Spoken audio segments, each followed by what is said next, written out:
All right, here we go in 3, 2, 1. All right, welcome back to Kitchen Table Politics. Marissa is our reigning champ. Last time around, Director Daryn gave each one of us a silly phrase that we had to work into our discussion.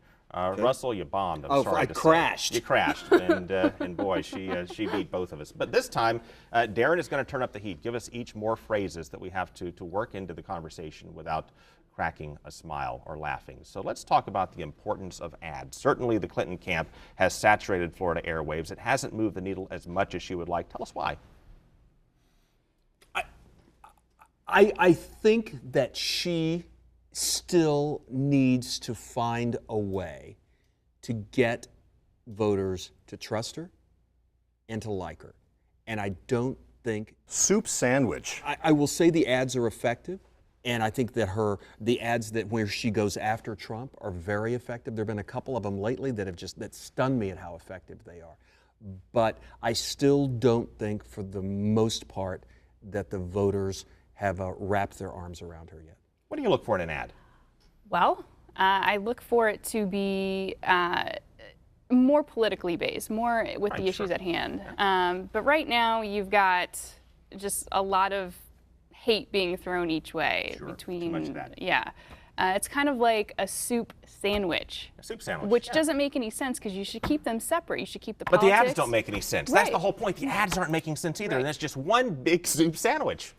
And when you have a soup sandwich, you have to decide, do I want that soup sandwich to be soggy or do I want that sandwich to be firm? Right. And then that's where you are in trying to make that But decision. if it's soup, you don't have much of a choice. It's going to be soggy. It's going to be soggy, unless the soup itself is dry, and then it's not soup. It's an instant soup before you put the water in it. Well, yeah, then that would be instant soup sandwich. That's right, which I suppose could be easier to make. You could sprinkle it on top. Yeah, so right now it's just a big old soup sandwich when it comes to political ads. Russell, what's your favorite ad? So far? No, let's go all the way, back in time. Oh, man. Morning in America. Morning America. It was extremely effective. CHER'S costume changes. CHER'S costume changes. Recycled to a certain extent today. Marissa, I mean, we have seen that commercial over and more often than CHER'S costume changes. Yeah. The way that ad keeps coming back year after year, cycle after cycle. Yeah, absolutely, and that's quite a few. There are a lot of costume changes involved in that, but it keeps coming back around and around. It works, so you don't break what's Santa's sweat.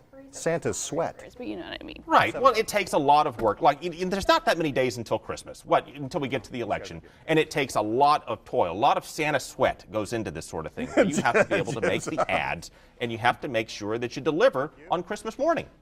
Christmas morning being election day. In this case, yes, it is. All right. Closing thoughts, Marissa.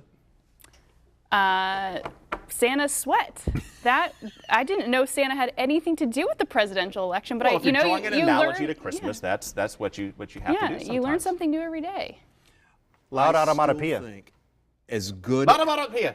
Oh, sorry, I just had a as good moment. as Hillary's ads have been with going after Donald Trump, she still needs to come up with an effective campaign to promote herself. All right. Thank you so much both for joining us. It was a lot of fun. It was fun. All right, we're clear. Thank you.